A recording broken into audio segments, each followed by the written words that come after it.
കോട്ടയം ജില്ലയിൽ വെളിയല്ലൂർ വില്ലേജിൽ പുതുവേലിക്കര വടക്കേടത്ത് പീടിക ജംഗ്ഷനിൽ നിന്നും പുതുവേലി ആച്ചിക്കൽ റോഡിൽ നിന്നും 1 കിലോമീറ്റർ മാറിയാണ് ഈ കാണുന്ന 2 ഏക്കർ സ്ഥലത്തിലെ 30 സെന്റ് സ്ഥലം വിൽപ്പനയ്ക്കായുള്ളത്.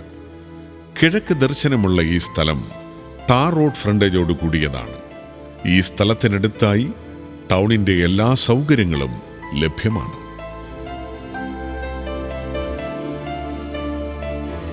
കോട്ടയം ജില്ലയിൽ വെളിയന്നൂർ വില്ലേജിൽ പുതുവേലിക്കര വടക്കേടത്ത് പീടിക ജംഗ്ഷനിൽ നിന്നും പുതുവേലി ആച്ചിക്കൽ റോഡിൽ നിന്നും 1 കിലോമീറ്റർ മാറിയുള്ള ഈ പ്രോപ്പർട്ടി സ്വന്തമാക്കുവാൻ ആഗ്രഹിക്കുന്നവർ വിളിക്കേണ്ട നമ്പർ 9447200794 0482 2244 664 0482 2245 664